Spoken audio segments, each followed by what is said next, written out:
Hello friend, आज की इस वीडियो में हम बात करेंगे स्मार्ट सिटीज़ मिशन की। काफ़ी इंपॉर्टेंट टॉपिक है, सभी एग्जाम में यहाँ से क्वेश्चंस आते हैं। इस वीडियो में उन सभी पॉइंट्स की चर्चा करेंगे जो कि सभी प्रतियोगी परीक्षाओं के लिए काफ़ी महत्वपूर्ण है। स्मार्ट सिटीज़ मिशन की शुरुआत से बात करते हैं। यह केंद्र सरकार की योजना है, सेंट्रल स्पॉन्सर्ड स्कीम है। इसकी शुरुआत 25 जून 2015 को होती है माननीय प्रधानमंत्री नरेंद्र मोदी जी के द्वारा। 25 जून 2015 स्टार्टिंग डेट अपने को याद रखना है। उसके बाद यह जो योजना है यह सेंट्रल गवर्नमेंट की तो है ही सही, किस मंत्रालय की, ये भी एग्जाम में क्वेश्चंस आते हैं। तो यह ministry of housing and urban development, मतलब कि आवास एवं शहरी मामलों का जो मंत्रालय होता है इसको शहरी विकास मंत्रालय भी बोलते हैं। तो ministry of urban and urban development या housing and urban development, ministry of housing and urban development, ministry of housing and urban development के द्वारा यह योजना क्रियान्वित की जा रही है। उस समय जब ये योजना लॉन्च हुई थी तो एम वेंकैया नायडू जो वर्तमान में उपराष्ट्रपति है वह इस मंत्रालय के मंत्री थे।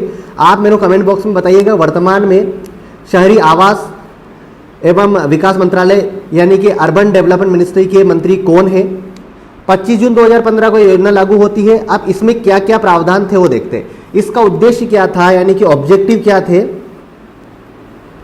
ऑब्जेक्टिव के ऊपर बात करते हैं तो इसका उद्देश्य ये था कि देखिए धीरे धीरे, मतलब जो हर 10 साल के बाद जनगणना होती है तो शहरों के अंदर जनसंख्या का प्रतिशत बढ़ता जा रहा है और गांवों के अंदर जनसंख्या का प्रतिशत कम होता जा रहा है। मतलब कि माइग्रेट हो रही है जनता कहां से कहां तक, गांव से शहरों की तरफ। तो शहरों के ऊपर दबाव बढ़ेगा। इसी को ध्यान में रखते हुए अभी वर्तमान के डाटा इस प्रकार से कि करीब 31% पॉपुलेशन जो है वो शहरों में निवास करती है। और ऐसा अनुमान है कि 2030 की जब जनगणना होगी, मतलब अगली जनगणना जब होगी तो करीब करीब ये 40% पॉपुलेशन शहरों में आ जाएगी। तो इसके लिए पहले से ही योजनाएं बना करके तैयार रखना है। तो इसी उद्देश्य को ध्यान में रखते हुए योजना बनाई। अब इसके अंदर जो किस प्रकार से उद्देश्य है, ऑब्जेक्टिव क्या क्या है वो देखते हैं। देखो अगर अपन एक एक रटेंगे तो काफी टफ हो जाएगा। आप उद्देश्य ये देख लीजिए कि आप अलग अलग रोल में अपने आप को ढालिए कि एज ए, अगर आप स्टूडेंट हैं तो आपको क्या चाहिए, अगर आप जॉब सीकर है तो आपको क्या चाहिए, अगर आप हाउसवाइफ है तो आपको क्या चाहिए, अगर आप बिजनेस करते हैं, बिजनेसमैन है तो आपको क्या चाहिए। तो जो जो बेसिक नीड होती है वो सारा इस योजना के तहत पूरी करने की बात कही गई है। जैसे कि पर्याप्त पानी की आपूर्ति, विद्युत की आपूर्ति, कचरे का सही से प्रबंधन, कुशल शहरी गतिविधियों को संचालित करना, स्वास्थ्य एवं शिक्षा के बारे में बात करी, टिकाऊ पर्यावरण यानी सस्टेनेबल डेवलपमेंट की बात करी, आईटी कनेक्टिविटी की बात करी, अफोर्डेबल हाउस की बात हुई विशेष तौर से गरीबों के लिए। तो कुल मिलाकर के जितना जितना भी अच्छा सोच पाए नॉर्मल रूप में वो सब इसके ऑब्जेक्टिव थे। लेकिन ये शहरों में है, ग्रामीण क्षेत्रों में नहीं है, शहरों में। ठीक है, तो ये ऑब्जेक्टिव इस प्रकार से आ जाएगा, तो आपको रटने की आवश्यकता नहीं इसके अंदर। अब क्या था, 100 शहरों को स्मार्ट बनाएंगे। और स्मार्ट में क्या मतलब, ये सारी सुविधाएं जो उद्देश्य में बताई ये सारी सुविधाएं इसके अंदर कवर होंगे। तो ठीक है, अब कैसे बनाएंगे 100 शहरों को, तो इसको बताया गया है इसका मॉडल कि भाई इसके मॉडल क्या है। ठीक है, देखो स्पेलिंग मिस्टेक हो सकती है, बेसिकली मैं हिंदी मीडियम का स्टूडेंट हूं तो कभी स्पेलिंग मिस्टेक हो जाए तो माफ करना मुझे। तो मॉडल क्या है, इसकी रणनीतियां क्या है। तो क्या होता है कि वो 3 तरीके अपनाए गए हैं कि जो शहर जहां पर जैसा मॉडल फिट हो जाए या तीनों मॉडल फिट हो, तीनों को उपयोग करेंगे। 3 मॉडल है इसके अंदर, ध्यान रखिए। ऑब्जेक्टिव अलग है, मॉडल अलग है। स्मार्ट सिटी के मॉडल कितने, 3 है। एक तो है रेट्रोफिटिंग, ये ध्यान रखिएगा। रेट्रोफिटिंग क्या होता है मैं आगे समझाऊंगा। रेट्रोफिटिंग मॉडल हो गया। दूसरा हो गया पुनर्विकास। पुनर्विकास में फिर आगे देखेंगे अपन, पुनर्विकास दूसरा मॉडल हो गया। पुनर्विकास के बाद तीसरा मॉडल है इसका हरित क्षेत्र का विकास करना, यानी कि हरित क्षेत्र, ग्रीन बेल्ट, तो हरित क्षेत्र। ये 3 इसके मॉडल थे।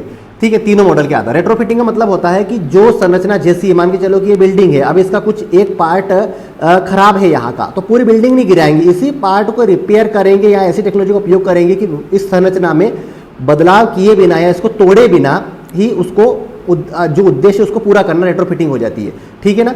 पुनर्विकास में क्या है कि भाई पूरा तोड़ करके नया बसाना। और हरित क्षेत्र का मतलब हो जाता है कि भाई जो भी हो रहा है उसके अंदर ग्रीनरी, यानी कि वृक्षों का कटाव ना हो, वृक्ष ना काटे जाए और ग्रीन बेल्ट को बढ़ावा दिया जाए। तो इसके मॉडल थे। ठीक है, आगे बात करते हैं। अब जितने भी 100 शहर इसके अंदर सम्मिलित किए गए, उन 100 शहरों के लिए पहले बीच में कॉम्पिटिशन हुआ कि भैया आप अपनी एंट्रीज बताइए। तो जितने भी नगर निगम, नगर पालिकाएं थी, अलग अलग ने एंट्री भेजी। अब उस एंट्री के अनुसार 100 शहरों का चयन किया जाना था। तो ध्यान रखिएगा, 100 जितने 100 सिटीज है इनका चयन किसी एक दिन में नहीं हुआ। टोटल मिलाकर के इसके 5 फेज बने। 100 शहरों का चुनाव जो है 5 चरणों में हुआ। ठीक है। तो पहले चरण में पहले कंपटीशन हुआ, कंपटीशन में अलग अलग राज्यों से शहरों से एंट्री मंगवाई गई कि आपके यहाँ पर कौन कौन से शहर है जो ज़्यादा आबादी के हैं। तो 5 चरणों में हुआ। पहले चरण की जो शुरुआत हुई थी उसमें 20 फर्स्ट फेज में, कितने फेज में बात करें तो 5 फेज की बात कर लेते हैं। टोटल फेज कितने 5। तो पहले फेज में 20 की, दूसरे फेज जब स्टार्ट हुआ उसमें 13 शहरों को एंट्री मिली, तीसरे फेज के अंदर बात करेंगे 27 शहरों को एंट्री मिली, चौथे फेज में 30 शहर को एंट्री मिली और पांचवा यानी आखिरी फेज में जो बच गए हैं उन 10 शहरों को एंट्री मिली। ठीक है, अब यहां से क्वेश्चन आते हो देखना। सबसे पहले जो 20 शहरों को एंट्री मिली, यहां से आता है कि स्मार्ट सिटी में सम्मिलित होने वाला पहला शहर कौन सा है, तो वो है भुवनेश्वर। ठीक है, ये पहला शहर है। तो आखिरी वाला क्वेश्चन भी आता है कि 100वां शहर कौन सा है जो स्मार्ट सिटी में सम्मिलित हुआ। ये अलग अलग चरण अलग अलग समय अंतराल पे हुए। आखिरी शहर है वो है शिलांग, मेघालय में, मेघालय की राजधानी शिलांग। ठीक है, तो ये यहाँ पे बात करेंगे। तो यहाँ तक की बात आपको समझ में आ गई, 5 चरणों में होता है। और इसके मॉडल की बात कर ली, इसके ऑब्जेक्टिव की बात कर ली, किस मंत्रालय की योजना कब शुरू हुई, किसके द्वारा हुई, माननीय प्रधानमंत्री नरेंद्र मोदी जी के द्वारा। 25 जून को जो शुरुआत हुई है यह मोदी जी के द्वारा शुरुआत होती है। ठीक है, और मंत्रालय पूछे तो मतलब ministry of housing and urban affair या अर्बन डेवलपमेंट। ठीक है, अब आगे बात करते हैं। यहां तक तो सारी चीजें हो गई, उद्देश्य देख लिए, सब कुछ। अब बात करते हैं मध्य प्रदेश की, क्योंकि मध्य प्रदेश की परीक्षाओं की तैयारी के लिए यह काम काफ़ी इंपॉर्टेंट हो जाता है। तो मध्य प्रदेश में स्मार्ट सिटी, तो स्मार्ट सिटी की बात करेंगे तो मध्य प्रदेश में जो टोटल 7 शहर स्मार्ट सिटी में आते हैं, कितने हैं total, 7 cities in under smart city project, है ना। स्मार्ट सिटीज प्रोजेक्ट के अंदर पहले उस 7 का नाम देख लेता हूं, फिर इसके टेक्निकल क्वेश्चंस के ऊपर बात करेंगे कि ऐसा देखो, पहले तो ऐसा है कि नाम ही पूछ लेगा। अभी तक एग्जाम में जो क्वेश्चन पूछे वो निम्नलिखित में से कौन सा शहर सम्मिलित है, नहीं है, वगैरह वगैरह। अब इसके आगे के क्वेश्चंस की बात करें। 7 शहरों के पहले नाम बता देता हूं मैं। 7 शहरों में जो देखो, 4 तो बड़े बड़े शहर आपको नाम याद आ ही रहे होंगे, इंदौर, भोपाल, ग्वालियर, जबलपुर। ठीक है, उसके बाद उज्जैन, सागर और सतना। ये 7 शहर जो है यह स्मार्ट सिटी में आते हैं। ठीक है, एक बार और नाम देख लीजिए इसके अंदर, इंदौर, भोपाल, ग्वालियर, जबलपुर, उज्जैन, सागर और सतना। अब इनकी एंट्री जो होती है वो एक साथ नहीं होती है। देखिए 7 शहरों के नाम से आपको याद हो जाए, हिंदी में भी लिख देता हूं मैं। इंदौर दूसरे नंबर पे है, मतलब दूसरे नंबर पे नहीं, दूसरे वही भोपाल, ग्वालियर, जबलपुर, उज्जैन, सागर और सतना। 7 शहर टोटल हो गए, 7 सिटीज। ओके, अब बात करते हैं कि एंट्री कब कब होती है। ओके, तो पहले जो फर्स्ट लिस्ट आई है, पहली लिस्ट में ही देखो जो मांगा गया था कंपटीशन में, तो अपनों ने 7 शहरों के नाम भेजे थे, लेकिन 7 शहर अपने पहली लिस्ट में आए नहीं। पहली लिस्ट की जब बात आई तो अपने यहाँ पे मध्य प्रदेश की जो पहली लिस्ट में है उसमें जो है 3 शहरों को चुन लिया गया। फर्स्ट फेज के अंदर जो पहला चरण जो था स्मार्ट सिटी का, उसमें 3 शहरों को चुना गया। तो सबसे पहला जो भुवनेश्वर तो हो ही गया था इंडिया का पहला, 7वें नंबर में ये ध्यान रखना मध्य प्रदेश का पहला शहर जिसे स्मार्ट सिटी का दर्जा मिला या स्मार्ट सिटी प्रोजेक्ट में सम्मिलित किया गया वह है जबलपुर। ये ध्यान रखिएगा, इंदौर मत करना, क्वेश्चन गलत हो जाएगा। जबलपुर ये जो पहली लिस्ट में 7वें नंबर की एंट्री थी, ठीक है ना, 7 पोजीशन पे आ रहा था। भुवनेश्वर के बाद अगर काउंट करेंगे 7 पे जबलपुर आ रहा था, और उसी लिस्ट में 11वें नंबर पे इंदौर था, और आखिरी 20वें नंबर भोपाल था। तो जबलपुर, उसके बाद इंदौर, फिर भोपाल। ये पहले चरण में पहली सूची में ही सम्मिलित कर लिए गए इन शहरों को। और जो दूसरी लिस्ट आई उसमें मध्य प्रदेश का एक भी शहर नहीं था, तो ये पहला चरण। दूसरे में एक भी नहीं था, और बाकी जो शहर थे आप देखते हैं तीसरा चरण आया। तो तीसरे चरण में मध्य प्रदेश के 2 शहरों को सम्मिलित किया गया।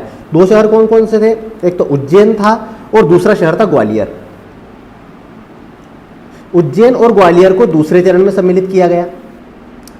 अब इसके बाद जो आता है तीसरे चरण में सम्मिलित किया गया, दूसरे में किसी को नहीं किया। और चौथे चरण में जो 2 शहर और बचे हैं, सागर और सतना, इनको चौथे चरण में सम्मिलित किया गया। मतलब पहला चरण, तीसरा चरण, चौथा चरण। तो क्वेश्चन इस प्रकार से आता है कि मध्य प्रदेश का वह शहर जो अंतिम एमपी का लास्ट सिटी कौन सी जो स्मार्ट सिटी प्रोजेक्ट में सम्मिलित हुई, सतना। फर्स्ट कौन सी है, जबलपुर। ठीक है ना, फर्स्ट है जबलपुर और लास्ट है सतना। टोटल कितनी है, 7। ठीक है, ये पॉइंट हो गए। अब इसके अंदर और क्या देखो, क्वेश्चन इस प्रकार से भी आ सकता है कि ऐसा कौन सा स्मार्ट सिटी है जो नगर मतलब संभागीय मुख्यालय नहीं है, तो सतना है, बाकी सभी संभागीय मुख्यालय सतना में आ जाएगा।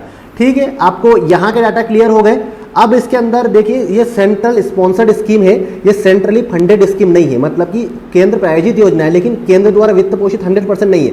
इसमें क्या प्रावधान है, 50% जो केंद्र सरकार देगी और 50% जो है वो राज्य सरकार इसके अंतर्गत पैसा मिलाएगी। पैसा क्या होगा कि जो भी शहर स्मार्ट सिटी में है उसके लिए पहले स्मार्ट सिटी बनाने के लिए टेंडर निकालेंगे, और जिस कंपनी को भी टेंडर मिलेगा उसको इनिशियली 1000 करोड़ रुपए दिए जाएंगे डेवलपमेंट करने के लिए। तो उसका 50% जो है वह केंद्र सरकार देगी और 50% राज्य सरकार देगी।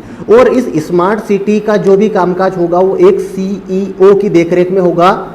CEO ध्यान रखिएगा, यहाँ पे किसी भी पॉलिटिकल लीडर को, चाहे वो मतलब महापौर हो या सांसद, विधायक, मंत्री, उनमें स्मार्ट सिटी परियोजना में उनको पदाधिकारी नहीं बनाया गया है। एक फुल टाइम CEO यानी कि चीफ एग्जीक्यूटिव ऑफिसर प्रत्येक स्मार्ट सिटी के लिए देने की बात हुई, और यही इसका फंडिंग और इससे रिलेटेड सारे कामकाज करेगा। ठीक है, आई होप ये इतना ही इसके अंदर स्मार्ट सिटी प्रोजेक्ट में था। एक योजना और उसी के साथ साथ बनी थी, अमृत योजना। ठीक है, इसके बाद में सेपरेटली इसके डिटेल वीडियो बनाऊंगा। अमृत योजना क्या था कि देखो, अमृत 100 स्मार्ट सिटी की बात हुई थी और 500 अमृत शहरों की बात हुई थी। तो इसका फुल फॉर्म देख लेते हैं, बाकी डिटेल वीडियो में और देख लेता हूँ, अगले किसी दिन बनाऊंगा। इसका फुल फॉर्म है Atal mission for rejuvenation urban transformation. Atal mission for rejuvenation urban transformation.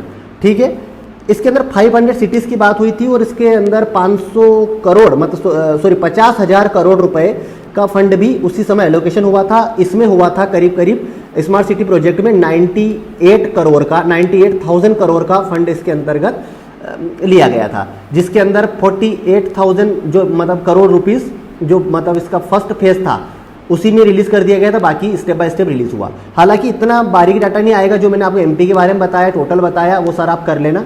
ठीक है, नेक्स्ट वीडियो में जल्दी मिलते हैं। चैनल सब्सक्राइब के लिए कर लीजिएगा आप, ऐसे ही रिलेटेड वीडियो मैं आपको समय समय देता रहूँगा। Thank you very much.